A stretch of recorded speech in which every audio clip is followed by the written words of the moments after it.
Gente querida, aqui, professor Emir Sá. Professor Ô, Emir Sá, Paulo, bom dia. bom dia, você tá bom? Cientista político, mas ele é sociólogo também, não apenas cientista Não, eu sou político. filósofo, eu sou formado em filosofia. Ah, formado. Nossa Eu Senhora! sou da geração Mariana Chauí. Ah, maravilha, maravilha, Depois maravilha.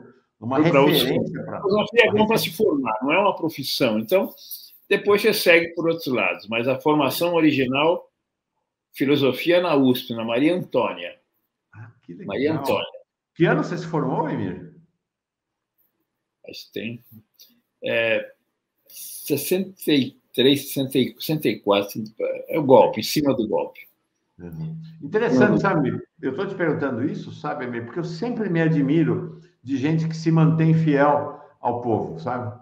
Tem muita gente que não se mantém. Acho que experiências como a tua, do Lula, tem muita gente, né, que faz essa jornada de atravessar os altos e baixos, né? Atravessar os montes e os vales e sem perder Mas, a fidelidade o ao povo. professor dizia, para Fala. brincar, um professor velho agora dizia: filosofia é uma coisa tal, sem a qual o mundo seria tal e qual.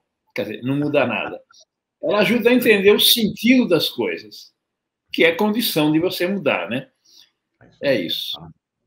Emir, ontem foi um dia muito interessante, porque em luzes bem fortes, os dois vetores do momento do cenário político apareceram, né? Por um lado, essa construção da frente ampla ao redor de Lula, praticamente liquidada a fatura em Minas Gerais.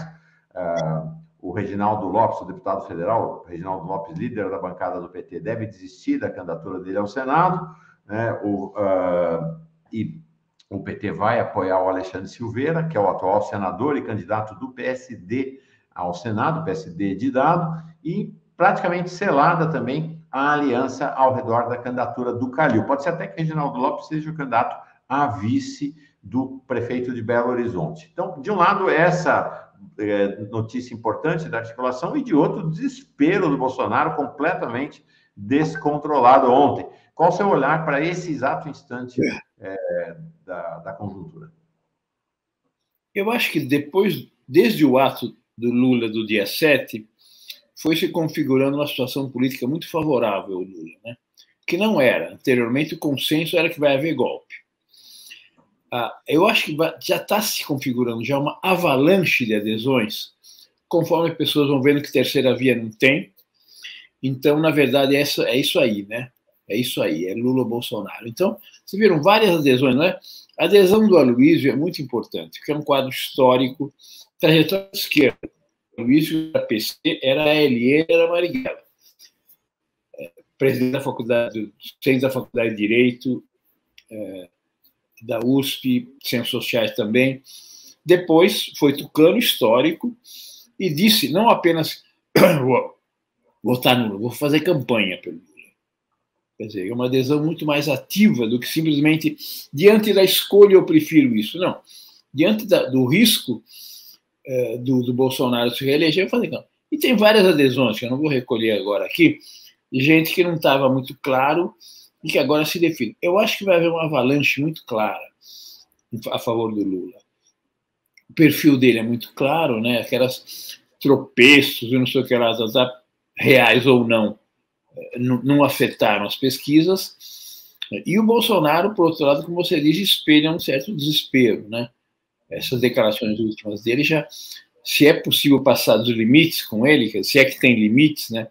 Essa última, a rigor incitando um atentado contra o Lula, ele retoma uma coisa que já tinha dito anteriormente, mas para mencionar agora, está todo mundo se juntando em torno do cara, isso é mais fácil. Você atira mais fácil, ou joga uma granada, uma bomba, etc. E pega todo mundo. É uma coisa criminal, não é para ele responder. Isso não é argumento. Em outras circunstâncias seria duramente punido, né? Não sei se vai acontecer, mas é muito grave, porque ele incita isso.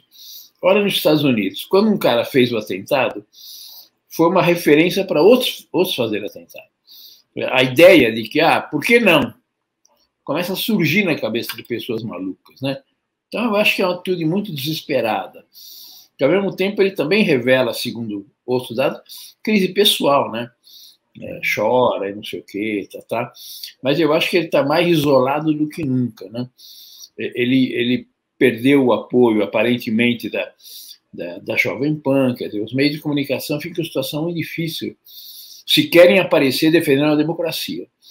Então, eu acho que é uma situação que talvez configure todo o trajeto daqui até outubro. É interessante como a gente passou do ponto da fervura, né? Você tinha uma tensão no ambiente, você tinha algo, né, de preocupação enorme e tal, e a partir do lançamento da candidatura Lula e Alckmin e desta reunião da sociedade brasileira ao redor dessa candidatura, o ambiente por si só deu uma desanuviada também, né, Emílio? Achei interessante isso. A temperatura baixou. Mesmo com o Bolsonaro fazendo esses absurdos todos aí, baixou a temperatura. Né? Os próprios questionamentos na esquerda à candidatura do Alckmin não é que aderiram, mas deixaram de colocar como centro. Dava a impressão que alguns setores, a prioridade era isso, não era nem a luta contra o Bolsonaro. Mas esses setores ou desapareceram ou desistiram, não sei. Ou deixaram se convencer, ou se deram conta que é essa via. O Lula tem hegemonia no conjunto da esquerda, né? E agora, de fato, a luta passa a ser o quê? Os votos do Ciro Gomes. Como alguém escreveu, o problema não é a posição do Ciro, é a posição dos eleitores do Ciro, que são de esquerda, são eleitores originários dele, são metade do que ele já teve, mas ninguém tem dúvida que são aqueles que vêm do projeto original dele, industrialização, mas ele não ganhou ninguém com as declarações abstrusas, ele perdeu. Então, os que ele tem são originários do projeto originário dele, que são de esquerda. Então, podem ser os votos decisivos para uma vitória do Lula no primeiro turno. É interessante como esse clima, vamos dizer assim, de crispação no cenário político está se desfazendo. Mesmo o Ciro, ele fica agredindo, ofendendo, e parece que tem um certo acordo que é assim, gente, deixa ele lá, não vamos dar bola. Não tem mais essa dinâmica do bate-boca, né, no processo eleitoral. Né? Como se o processo eleitoral tivesse entrado num caminho, né? Isso não quer dizer que a eleição está ganha. Tem tempo, tem estrada até lá. A contagem aqui das mulheres do Linhas de Horizonte, lá de Minas Gerais, da aliança Lula-Calil, né, 229 dias até 1º de janeiro. Ainda antes disso tem eleição. Então, tem ainda uma caminhada longa até o processo eleitoral. Mas mudou de característica, né? De fato, mudou o cenário.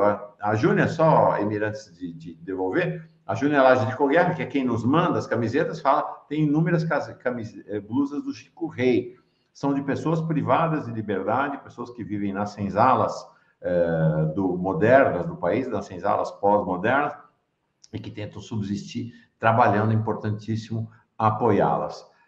Fala, Emílio, desculpa. A grande conquista do Ciro foi obter o debate com o Gregório do Vivier. O Gregório aceitou. Então vai ser um debate, acho que interessante. Eu não sei quem tem algo a perder. O Gregório não tem nada a perder.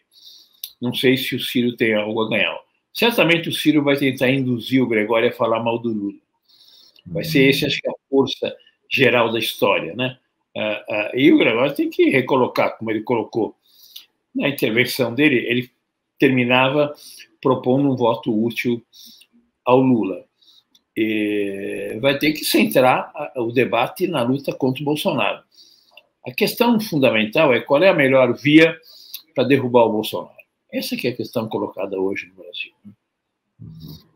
Sim, essa é a questão central, que é como já não é mais a disputa, é a reação à derrota. Gente, importante sempre dizer, não é que está ganha a eleição, vai ser duríssimo, mas a reação à provável derrota do Bolsonaro, né, Emílio? O que mudou também foi que depois de um certo silêncio, tanto o Supremo quanto o Tribunal Superior Eleitoral deram respostas sistemáticas aos militares. Aos questionamentos, tanto ao Bolsonaro, obviamente, mas também aos militares que tinham levantado questionamentos. Então, passaram, aparentemente, a vestir a roupa de judiciário. Aquela que não tiveram em 2016, parece que passaram a assumir agora. Não permitir qualquer violação do Estado de Direito, qualquer dúvida em relação à urna eletrônica. Vamos dizer que foram sistemáticos os argumentos de resposta a essas dúvidas do Bolsonaro, que ele atribui também a militares e que estariam no tal documento com 88 questões dos militares, né? Foram respondidas.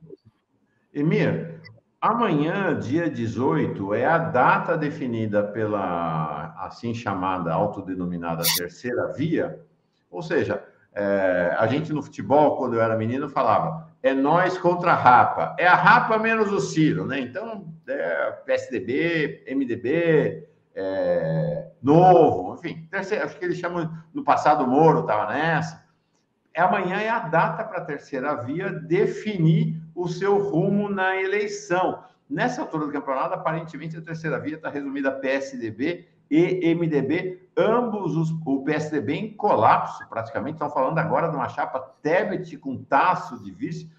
Que fim triste do PSDB, né? E aí queria o teu olhar para a terceira via, para esse algo que se chamou terceira via, nas suas definições aí amanhã. Se aquele personagem do Jô Soares, né? Tire o tubo, dormisse lá atrás e acordasse agora, MDB e PSDB juntos, essa é uma parada forte, né? E é grotesco, né? Bom, primeiro, já não está a União Brasil, que era o partido mais forte ali, forte, inclusive, em termos de recursos e de tempo de televisão, né? E o PSDB, se entrar nessa parada, não vai ter o vencedor na disputa interna. E o PMDB não vai ter, pelo menos no Nordeste, que está majoritariamente aderindo ao Lula. Então vai ser um esqueleto, né? Vai ser um esqueleto, uma aliança totalmente esvaziada, é um abraço de afogados, né?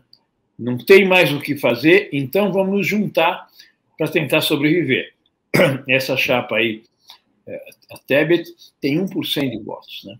Continua a ter 1%, apesar de um pouco mais de exposição, ela teve exposição também na CPI, né? Mas continua com 1%, né? E a ideia era juntar com alguém do PSDB. O Leite tinha declarado que não seria vice, mas depois aceitava, mas nem isso. Quer dizer, o suicídio do PSDB também significa acabar o mandato do Dória, acabar o mandato do Leite por renúncia deles aos governos de 2 estados importantíssimos do Brasil, né? Suicídio político, né? O Leite, então, se entende menos ainda. O Dória está tentando ir embora com enormes dificuldades. O Leite se entende menos ainda, né? Renunciar ao mandato. Depois chegou a vir a notícia de que queria ser de novo candidato ao governo. O que o eleitorado do Rio Grande do Sul como vai reagir? Depois fala que não. Mas abandonou o mandato para ser candidato ao... Bom, em suma, o suicídio também não é só a nível nacional.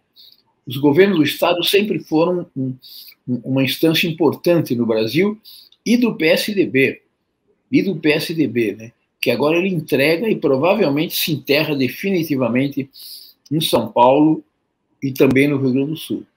Então, essa data de dia 18 chega tristemente. Depois do buraco negro, depois da lua vermelha, vem esse acontecimento desse tamanho, que é o dia 18.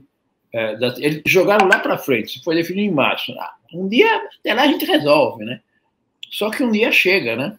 Um dia chega, e chegou pior. Principalmente porque a União Brasil saiu, né? Sim. E que era um conglomerado que tinha, pelo menos no papel, tem mais recursos e tem mais tempo de televisão, né?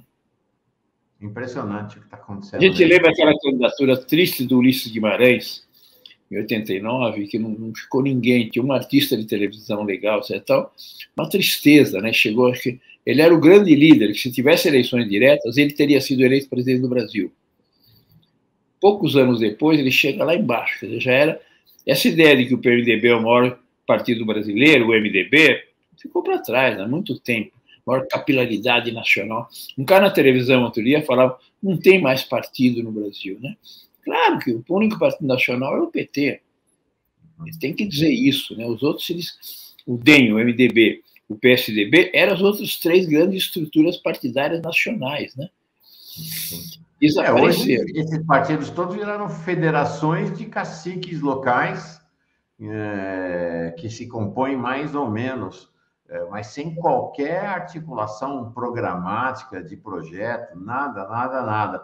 Queria te perguntar, ou te ouvir sobre um personagem que também foi um personagem extremamente relevante na história do país, tem um nome, é o nome dos sonhos da elite econômica e de parte da intelectualidade brasileira, mas que agora, Fernando Henrique Cardoso, qual o seu olhar para o Fernando Henrique Cardoso nesse momento? Está apoiando Não, o Dória, né? Está apoiando o Dória. ele fincou o nome dele, né? Como o cara que combateu o Plano Real, a tal ponto que o Lula disse agora que o PT deveria ter apoiado o Plano Real. O Lula valorizou muito mais ainda a questão da luta contra a inflação. Ele ficou.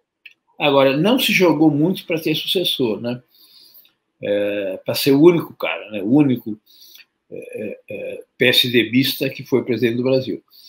O Serra, como disse acho que o Economist, é o melhor presidente que o Brasil nunca terá. Quer dizer, altamente qualificado, mas perdedor, até porque não agrega, né? Então, a partir daí começou a debacle. Os caras começam agora a falar, Montoro, Covas, tal, outra coisa. Fernando Henrique foi a virada para o neoliberalismo. Ele olhou para a Europa e falou, opa, até o Mitterrand mudou do primeiro para o segundo ano, e o Felipe Gonçalves também, então a linha é essa. E fez aquilo que naquela época era muito surpreendente. Chamou o Antônio Carlos Magalhães e fez uma aliança com o DEM. E estabeleceu uma política econômica neoliberal. Então, foi uma vitória que prenunciava derrotas. Neoliberalismo é caminho de derrota. Vamos lembrar que a segunda reeleição dele, fizeram tudo para ganhar no primeiro turno, queria subir a taxa de juros a 49%. Essa é a confissão de que o modelo tinha fracasado para a fuga de capitais. Então, é verdade, ganhou 2 vezes no primeiro turno do Lula. Foi o auge dos tucanos, mas já com um declínio evidente. Entregou para o Lula um país numa recessão daquele tamanho. Então, ele se consolidou, mas deixou terra arrasada para os seus sucessores. Tanto assim que se revezavam. Né? Agora é Serra, não, agora é Alckmin, agora é Aécio, chegou a Aécio, etc. Lembra as capas de revista, né? Agora é a hora, né? O Aécio era o cara da bola da vez, né? Tudo mais, tá? E olha aí, né? Eu acho que é a sombra do que ficou do sucesso e do declínio do Fernando Henrique. Ele deixou uma herança, uma terra arrasada para os seus correligionários. Porque vão reivindicar o governo dele, diante do governo do PT, podiam até reivindicar antes, né? Ele controlou a inflação, mais ou menos, chegou com 12% do Lula. Mas era praticamente hiperinflação antes, escondida. Agora, depois do governo do PT, quem pode reivindicar o governo do Fernando Henrique com um ponto fundamental na história do Brasil? Foi o governo do Lula, evidentemente, né? E há um aspecto então, ele também ficou mais apagado diante do governo do Lula. Sim, verdade. E há um aspecto, Emir, que junto com isso, com esse processo todo, o naufrágio dos analistas da direita, dos analistas políticos, o naufrágio histórico dos analistas políticos da direita, mais velhos ou mais jovens. Todos eles cantaram, durante o governo do PSDB, que o PSDB estabeleceria um domínio no Brasil de 50 anos, todos eles combateram os governos do PT, todos eles decretaram a morte política do Lula, todos eles apoiaram o Bolsonaro, todos eles disseram que Lula não teria chance nessa eleição, todos eles investiram na chamada terceira via. A sucessão de apostas derrotadas dos analistas políticos de direita e centro-direita na mídia brasileira é realmente uma coleção de que não faz inveja para ninguém. Estão muito incomodados, né, com o sucesso do Lula, procurando. A pauta é onde encontrar problemas do Lula. Daqui a pouquinho vão ser os docinhos do casamento, né? Mas sempre era alguma coisa assim. Quanto mais os analistas votaram no Bolsonaro, mais desesperados eles estão com o resultado disso. São os caras de direita mais duros contra o Bolsonaro, porque praticamente é contra eles mesmos, né? É contra a opção que eles tinham feito. Esse cara, eu me deixei enganar, ou eu quis me enganar, embarquei nesse cara e olha o pacote que ele nos entregou. E estamos numa situação tremenda, todos eles sabem que agora não tem terceira via, né? Todos decretam que não tem terceira via. E daí? Tive aquela coisa do Merval, né? O terceiro candidato no segundo turno, então, acabou esse negócio. Então, eles sabem que são duas alternativas e estão muito incomodados. Você vê na televisão como procurar razões para criticar o Lula, porque isso, porque aquilo. Essa própria crise do setor de comunicação do PT foi uma disputa interna de poder.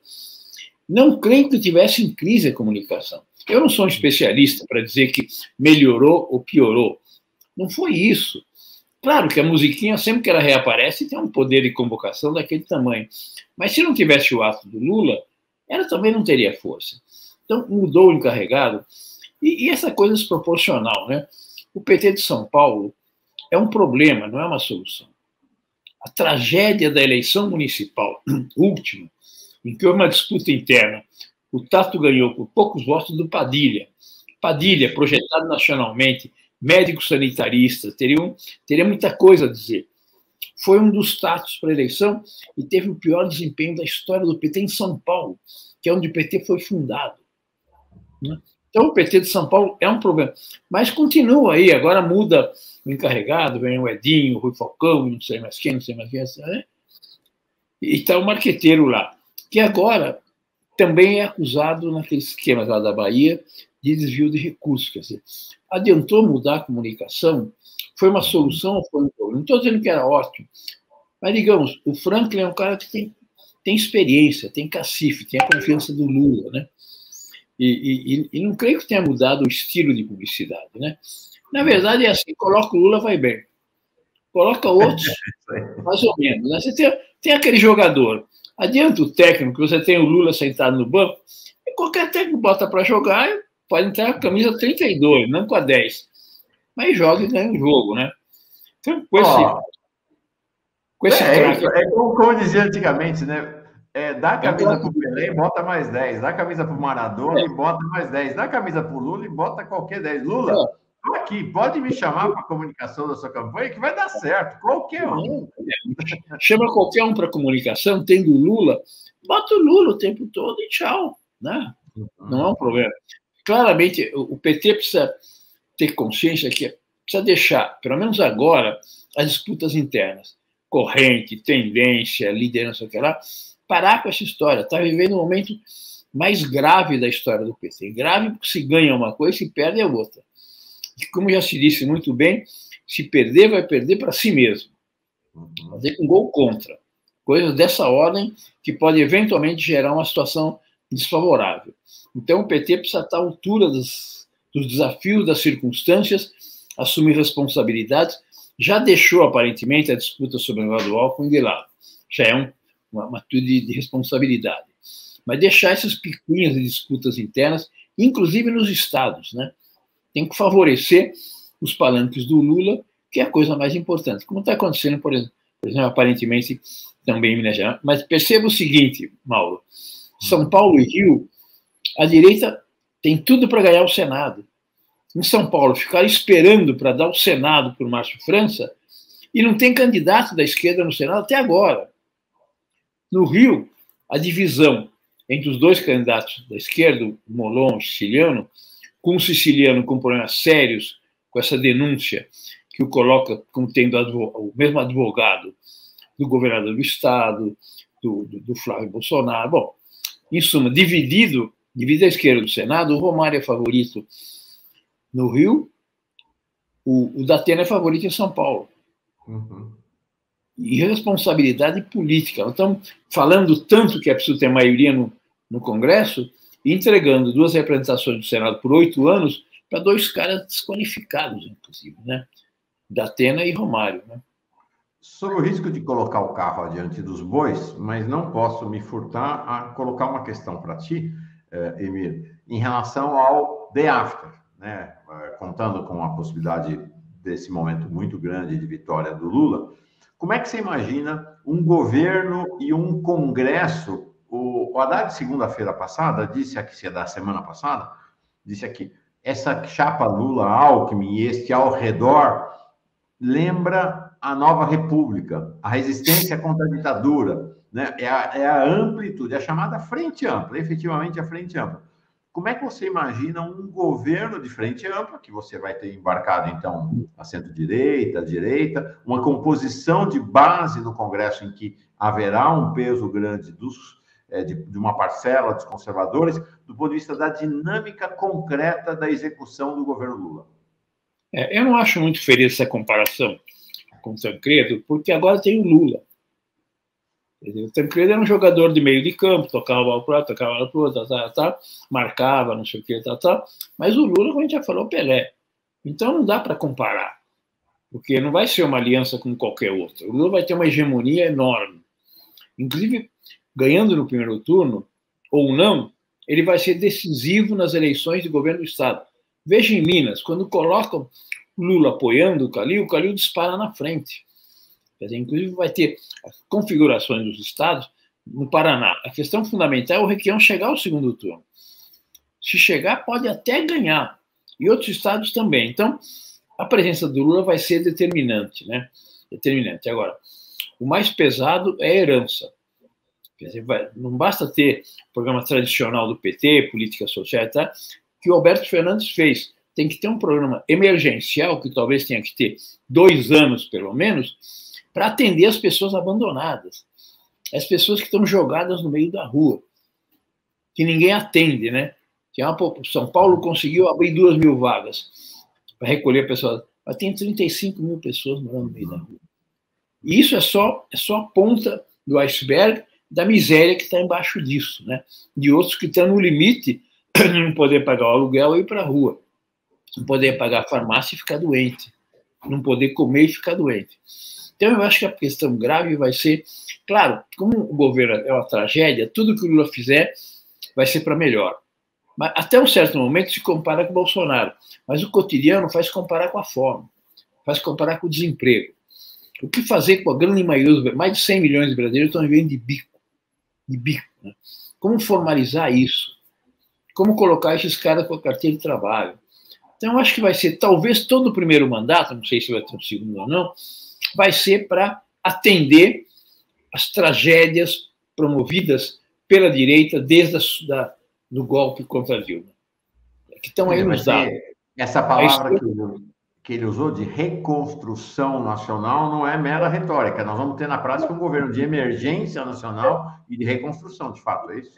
E a mídia mostra estatísticas lá, com várias coisas era melhor até uma certa altura, só que não fazem uma... O que acontecia naquele momento que os índices eram melhores? Era o governo do PT. Assim, as coisas foram para tal lado. Foram para tal lado por quê? Porque mudou o governo, né? Então vai mudar o governo. Então tudo vai melhorar. Agora, o quanto vai melhorar é preciso ver. A direita vai apostar no grau de insatisfação de setores que não vão ser plenamente atendidos, né?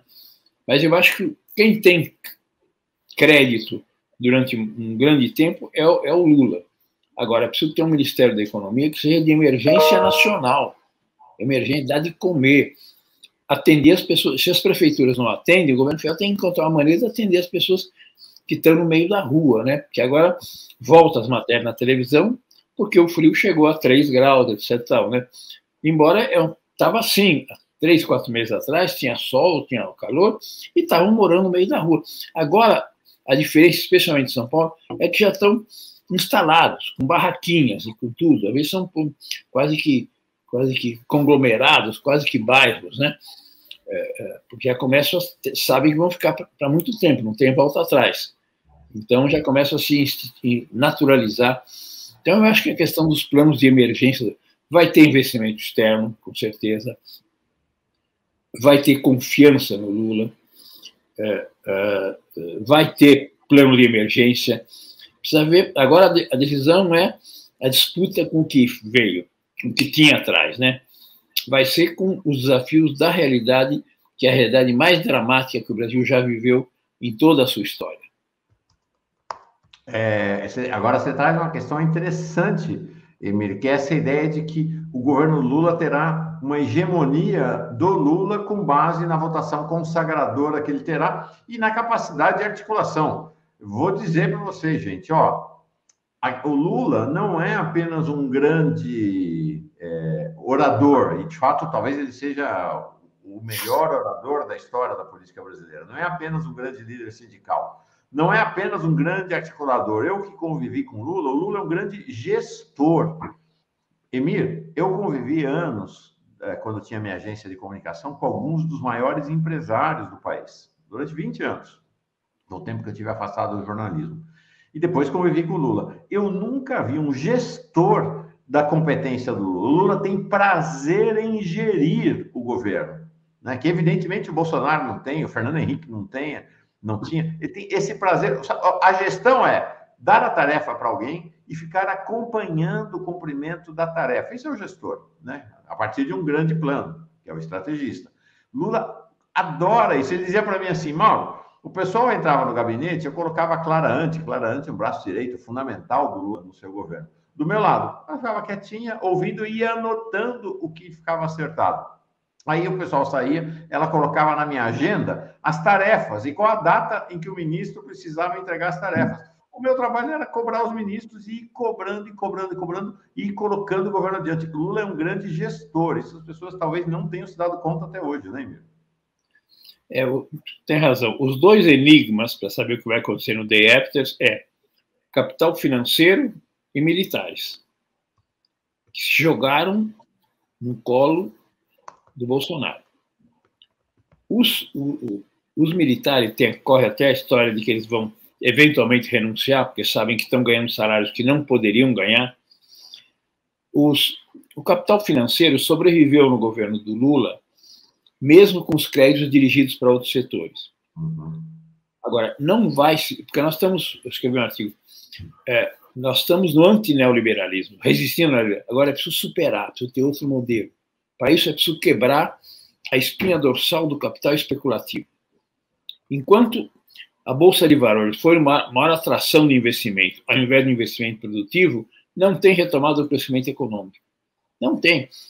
Você tem liquidez total, está lá e vai para outro lugar, ganha mais, paga menos imposto. Então, como é que você vai gerar condições, um tipo de investimento mais atraente do que esse? E o capital não tem pátria. O capital vai para onde a Bolsa de Valores dá mais rendimento.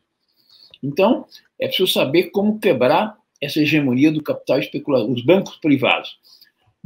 Uma diferença fundamental. Os bancos públicos vão voltar a ter um papel fundamental, talvez mais até do que antes, né? E o Lula, como cara pobre, sabe que crédito é fundamental.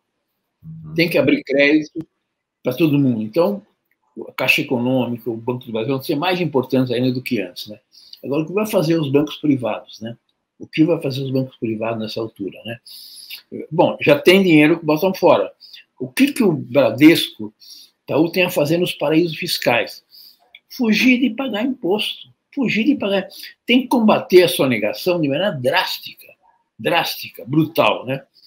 E tratar de pressionar o capital financeiro, porque o capital financeiro não é mais o capital financeiro que financia a produção, o consumo, a pesquisa. Não, o capital financeiro de compra e venda de papéis especulativos. Acaba o dia, Bolsa de Valores lá em cima, não se gerou um bem, nenhum emprego. Papéis que trocaram de mãos, né? Só isso. Então, o que vai acontecer com o capital financeiro? O que vai acontecer com os militares? Dois protagonistas que ganharam importância nos últimos 5 anos e que o Lula vai ter que enfrentar. A Eliane Mello diz assim, começar o dia ouvindo Emílio e Mauro é um luxo, hein? Agradeço demais o superchat de Eliane. Vamos gravar um disco. Adoro conversar. Emílio, adoro bate-papo com você. Adoro conversar com você. Uma das piadas mais legais contra o PT é dizer que foi as políticas de cota do PT responsável pelo sertanejo universitário. Sensacional, sensacional. Gente querida, quem puder, espera um pouquinho, eu tenho 2 questões para você, fundamentais ainda, não vou te liberar já não, segura um segundinho. 2 questões importantes que eu queria trazer para vocês. Primeiro, inscreva-se na Pós TV Fórum. Estamos caminhando rapidamente para 300 mil inscritos aqui na Pós TV Fórum. Dê like nesse nosso encontro, nesse nosso Fórum Café. Vai espalhando pelas redes sociais o nosso programa. E, finalmente, se você tiver condição, mande superchat, como mandou a Eliane agora, torne-se membro ou membra, mande Pix torne-se assinante da Fórum Revista que existe há 20 anos. 20 anos no espírito do Fórum Social Mundial. Por falar de espírito, Emir, você está relançando uma versão atualizada de um livro antológico seu, Lula e a Esquerda do Século XXI, Neoliberalismo e Pós-Neoliberalismo no Brasil e na América Latina. De certa maneira, você deu um aperitivozinho na sua fala anterior sobre esse livro. O que é esse livro? Por que você está relançando? Quais são as questões chaves que ele traz para nós? Bom, o capitalismo aderiu ao neoliberalismo. Isso é um fato histórico que define um período longo. Quer dizer, a luta da esquerda hoje é resistir e superar o neoliberalismo. E o Lula que melhor compreendeu, captou. E a esquerda do século XXI é antineoliberal. E o Lula que melhor captou isso. É uma análise do neoliberalismo no mundo, na América Latina, no Brasil, e agora já agreguei um capítulo sobre o que aconteceu desde o momento que surgiu a primeira edição do livro, fiz uma revisão, que agora escrever um livro é um risco. Eu acho que tem que escrever livro, não basta os artigos na internet, o vento leva. O que fica é a análise mais articulada. Então, convocar as pessoas para escrever mais sistematicamente. Agora, eu fui revisar um montão de coisas, ou não estavam precisas, ou eu compreendi depois. Não dá para lançar uma segunda edição de um livro sobre realidade contemporânea sem revisar tudo, né? Então, revisei tudo e fiz um capítulo novo. Eu falo na semana que vem, o livro sai da gráfica dia 19 e vamos fazer lançamento em todos os lugares do Brasil, já tem vários lugares convidando, Bahia, Alagoas, Sergipe, Rio Grande do Sul, etc. O meu livro anterior, eu fui a todos os estados do Brasil. Porque um livro não é só você escrever, é batalhar para ele chegar. Você vai nas livrarias, está cheio de livros, não necessariamente interessantes, você tem que disputar espaço. E tem que disputar as ideias. As ideias não é só para ficar no papel. Promover debate. Pode até estar contra, mas colocar temas relevantes, né? Então, vou sair, a gente, como se diz, né? Eu vou fazer as coisas enquanto sou jovem, porque depois o corpo não aguenta. Então, enquanto é jovem, tem que batalhar. Então, seguinte, anota aí, gente. O livro sai quinta-feira. Nós faremos o lançamento do livro do Emir aqui na terça-feira, que com ele. Vou fazer o lançamento. Para encerrar, você me mandou agora cedo, Emir, algo que eu sei que você acompanha também, para e passo, algo que é objeto da sua preocupação, que é mais uma tentativa de passar a boiada. Então, hoje, o Centrão, em articulação com a extrema-direita, vai tentar votar o homeschooling, essa coisa de ensino em casa, de liquidar... Maior atentado contra a educação pública no Brasil. Por quê, Emir? Desarticular a educação na escola, autorizar que os pais deem educação para os seus filhos em casa e formalizar isso. Simplesmente. Acabar com a escola como lugar, inclusive, de concentração e convivência dos jovens, né? A última coisa que eu queria falar é que quinta-feira tem a votação do plenário da Câmara de Vereadores de Curitiba para caçar o Renato Freitas. Tudo indica que vão obter, porque ele não conseguiu nem sequer, conseguiu só 2 votos na comissão de ética. Então, é provável que a direita consiga os 20 votos se é caçado. Vai ser muito grave. Muito grave, um vereador negro, pela primeira vez em Curitiba, que eles não, antes mesmo daquele episódio, já tinham tentado caçá-lo. Vai mostrar que eles não suportam, não aguentam um vereador líder dos jovens negros da periferia e diz as coisas que eles não querem ouvir. Vai ser muito grave, mas nós estamos na iminência de acontecer isso. Vai ser uma ferida no Brasil, uma ferida na luta contra o racismo estrutural. Ontem, Emir, o Renato esteve aqui, até como eu falei aqui na abertura, falei, Renato, devo a nossa amizade a uma figura muito querida que é o Emir. O Emir, lá atrás, né, mais de um ano atrás, me falou, tem um menino lá, um jovem, vereador em Curitiba, que é um fenômeno. Aí me indicou você, e aí passei a te levar. Ele e a Carol. Ele e a Carol. Ele e a Carol D'Artora. Ele e a Carol D'Artora, né? Os dois são comentaristas nossos aqui. E ele chamou atenção para 2 coisas. Primeiro que ele mora numa cidade, é a única capital brasileira de maioria branca, porque negros e negras foram expulsos para as periferias e saíram do município. Né? Não é que saíram, existem muitos negros e negras, mas são minoria. Segundo, a articulação para a cassação dele é uma articulação da direita curitibana e do prefeito Rafael Greca. Não é uma articulação no interior da Câmara apenas. E aí ele comentou, teve uma vereadora que saiu presa aqui da Câmara por roubo. Tem outra vereadora condenada a 41 anos de prisão. Nenhuma das duas foi cassada. Nenhuma foi cassada. Agora, porque eu entrei na igreja, eu vou ser cassado. Você anda pela rua de Curitiba, não encontra um negro. Você entra na plenário da Câmara de Vereadores, você encontra 2 negros. Do PT, os 2, né? São representantes da periferia. Então, chegam agora vão tentar caçar um deles. Vai ser muito grave para a democracia brasileira. É uma afronta para a elite curitibana. É uma afronta a presença deles, né? A elite curitibana se sente afrontada por eles. Mas nós vamos defender e vai ser revertida, terá que ser revertida no judiciário aparentemente.